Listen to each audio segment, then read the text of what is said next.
Nadir Bloch और मोहम्मद बिलाल ने Pakistan professional boxing federation का टाइटल जीत लिया। इस्लामाबाद में होने वाले मुकाबले की तफसील जानते हैं नमूद मुस्लिम से।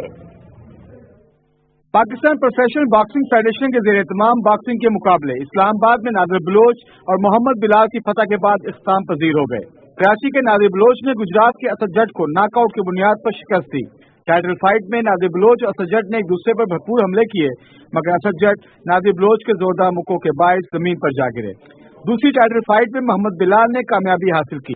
सुपर लाइट 62 किलोग्राम कैटेगरी का मुकाबला कराची के मोहम्मद बिलाल ने हरीपुर के मोहम्मद शाकिर को नॉकआउट करके अपने नाम किया। सुपर बैंटम 55 किलोग्राम कैटेगरी में कोयटा के अलीदाद ने गुजरात के सिकंदर अब्बासी के खिलाफ कामयाबी हासिल की। अलीदाद ने अपने मद्दे मुकाबिल को टेक्निकल नॉकआउट की बुनियाद पर शिकस्त दी। सुपर बैंटम मुकाबले में पेशावर के मुजफ्फर खान ने मैदान मारा। उन्होंने मोहम्मद सादी को टेक्निकल नॉकआउट किया।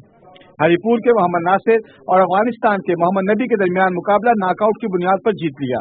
मोहम्मद नासिर ने इंतहाई फुर्ती से अफगानिस्तान के खिलाड़ी को पहले ही राउंड में नॉकआउट किया। नमूद मुस्लिम, पाकिस्तान टेलीविजन न्यूज, इस्लामाबाद। हमको आगाह करेंगे।